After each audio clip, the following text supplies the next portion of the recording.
Good evening, I'm Shinya, a licensed psychologist in Japan. Today I'm going to be going into some depth on the topic of 5 bad nighttime habits that 100% lower the quality of your sleep. I'll be honest with you, if you don't watch today's video until the end, you're missing out. That's because I don't want to end it with shallow advice like don't look at your phone or avoid caffeine. In particular, I'll be introducing the final 5th habit. This is a terrifying mental trap that many people engage in with good intentions or feel unable to stop even if they want to. Most people fall into this trap and unconsciously hyper-arouse their brains.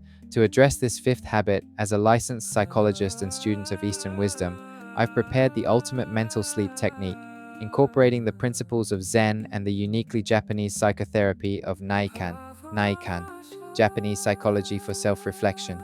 If you find yourself tucking into bed at night and debating, this is no good, that is no good, or if you're feeling overwhelmed by anxiety about tomorrow, just listening to this 5th story will change your outlook for the night. Sleep takes up 1/3 of our lives. However, the quality of that sleep undoubtedly determines how well we perform during the remaining 2/3 of our waking hours. Let's take a closer look at some of the bad nighttime habits that could be wrecking your brain and body, and that you should stop right now. First, let's start with the first one. You've probably heard this so many times, but surprisingly few people fully understand the scientific mechanism. Using a smartphone or computer before bed. I call this digital dopamine addiction. Why does light destroy sleep so much?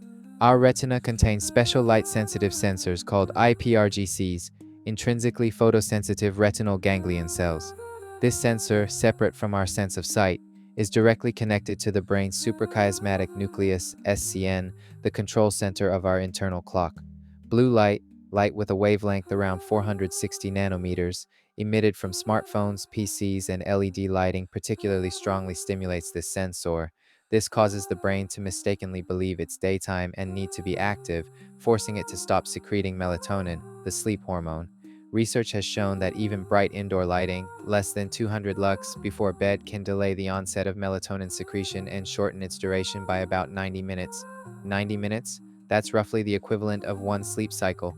In other words, just looking at your smartphone before bed is like putting your body in a state of jet lag.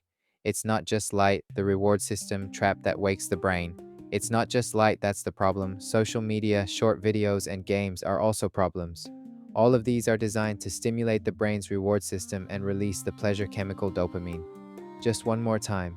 The next video looks interesting, or other such thoughts can lead to hyperarousal states. Even though your body is tired, your brain remains excited and idling. This naturally makes it harder to fall asleep. Digital sunset. Put away your digital devices 2 hours before bedtime. Lighting tips. Switch your room lighting to indirect lighting with sunset-like warm tones. If possible, using your smartphone's night shift feature, which lowers screen brightness to its lowest setting and shifts colors to warmer tones, is also a minimal defense. The second habit to avoid is consuming caffeine late in the day. If you're someone who thinks I can drink coffee and sleep just fine, you're actually in the most danger. Why? Because simply falling asleep is completely different from getting quality sleep. Here's how caffeine tricks your brain. While you're awake, a substance called adenosine builds up in your system, creating sleep pressure that tells your body it's time to rest. However, caffeine mimics the structure of adenosine and blocks its path. It essentially lies to your brain, making it believe you aren't tired even when your body is exhausted. What's even more surprising is how long this effect lasts. While it varies by person, caffeine's half-life is typically 3 to 6 hours. One study found that even a high dose taken 12 hours before bedtime can significantly slash your deep sleep. Plus, depending on your genetics, your body might be even slower at breaking it down than average. To ensure your brain truly recovers, I recommend the 12-hour rule. Ideally, you should stop all caffeine 12 hours before bed. A safe rule of thumb? Switch to non-caffeinated drinks after 2 p.m. The third bad habit is drinking before bed. You might think that drinking alcohol helps you sleep better, but this is actually one of the biggest misconceptions about sleep. It's true that alcohol relaxes the brain, shortening the time it takes to fall asleep. But the real danger comes once the alcohol starts to break down. Alcohol effectively suppresses REM sleep, which occurs in the first half of sleep. However, once the effects of alcohol wear off in the middle of the night, a phenomenon known as REM rebound occurs. in which the brain starts to go haywire in reaction. At this point, your autonomic nervous system becomes disrupted, your heart rate increases, you start sweating, you start drowsing, and your sleep is completely fragmented. Furthermore, because alcohol relaxes the throat muscles, it can cause snoring and apnea, severely depriving your body of oxygen. Remember, drinking before bed is not a sleep aid, rather, it's a sleep destroyer. If you absolutely must drink, stop at least 4 hours before bedtime. It is also important to drink the same amount of water as you drink to help break down the alcohol. It is eating right before bed. They say, if you go to bed immediately after eating, you'll turn into a cow, but the reality is even more serious. Far from turning you into a cow, it can throw off your internal clock and lead to the worst case scenario, obesity and insomnia. Normally, people fall into deep sleep when their internal body temperature, core body temperature, drops. However, if you eat right before bed, your stomach and intestines work at full capacity to digest food, continuing to produce heat. As a result, your body temperature doesn't drop properly, making it much harder to fall asleep. Furthermore, from a nutritional perspective, eating late at night is also a no-no. Between 10 p.m. and 2 a.m., the fat-storing protein BMAL1 is most active. Food eaten at this time is converted into fat with alarming efficiency. Furthermore, blood sugar levels fluctuate wildly, which can cause you to wake up unexpectedly in the middle of the night. Ideally, you should finish dinner at least 3 hours before bedtime.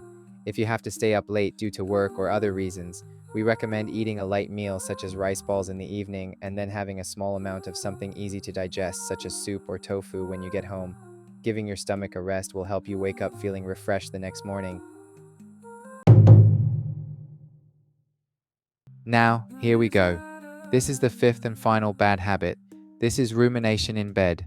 As soon as you get into bed and turn off the lights, negative thoughts start circling around you. Oh, I wonder if that comment I made today was a mistake. Or, I wonder if tomorrow's presentation will go well. In psychology, this is called ruminative thinking. The brain's DMN is running wild. When you're doing nothing, your brain activates a circuit called the default mode network, DMN. This is an important function for organizing memories, but when you're mentally fatigued or anxious, the DMN goes out of control, endlessly repeating negative simulations. When this happens, your brain becomes excited, cortisol, the stress hormone, is secreted, the sympathetic nervous system becomes dominant, and you can't fall asleep. Wisdom from Zen and Niken therapy that can help you here. Here, I'll introduce the special method I mentioned at the beginning. While Western-style cognitive behavioral therapy is certainly effective, an Eastern approach deeply rooted in the Japanese psyche can sometimes be surprisingly effective. This is the application of Zen and Niken therapy. Zen approach, treating thoughts as clouds. In Zen, there's a word called mushin, which doesn't mean thinking nothing. It means not clinging to distracting thoughts even if they arise. If anxiety arises in bed, don't try to force it away. The more you try to erase it, the more your brain focuses on that thought, the polar bear effect. Instead, imagine that anxiety as a cloud floating in the sky. Observe it objectively, thinking, oh, a cloud of failure has drifted by, and let it drift away, carried away by the wind. This is the origin of mindfulness. Simply observe without judgment. Simply adopting this observer's perspective will calm your brain's hyperarousal state. Niken therapy approach, shifting your perspective from self to others. 2. Niken, Japanese psychology for self-reflection. Another powerful tool is Naikan, a form of psychotherapy originating in Japan. It's a highly sophisticated technique for objectively examining yourself. Naikan therapy originated in Japan. Originally, it involves a week of retreat, but here we introduce a simplified version, pre-sleep Naikan, a simplified version of the Naikan method pioneered by Yoshimoto Ishin, adapted for sleep induction. The true nature of our endless thoughts is actually attachment to oneself. What do they think of me? Will I fail? The subject is always I. So before you go to bed, try asking the following 3 questions to a specific person, family member, colleague, friend, you interacted with today. 1. What did that person do for me today? 2. What did you pay back to that person today? 3. What did you trouble that person today? These 3 points reflect calmly. For example, a colleague made me coffee. I was able to say thank you, or I interrupted them when they were busy. Thinking about this forces your brain's processing resources to shift from your own anxiety to objective facts and gratitude toward others. Reflecting on the inconveniences you've caused will help you escape from a self centered victim mentality and foster humility.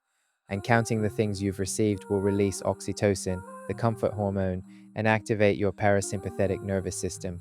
Try this introspection when your mind is filled with anxiety. You'll be amazed at how calming your mind will be, and you'll experience the feeling of falling asleep more easily.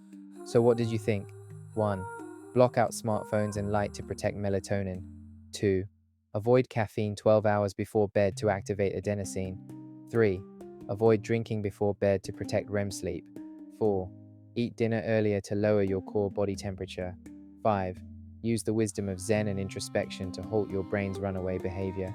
These aren't just habits, but techniques to improve the quality of your life. Change your sleep, change your mentality, change your mentality, change your behavior, and change your life.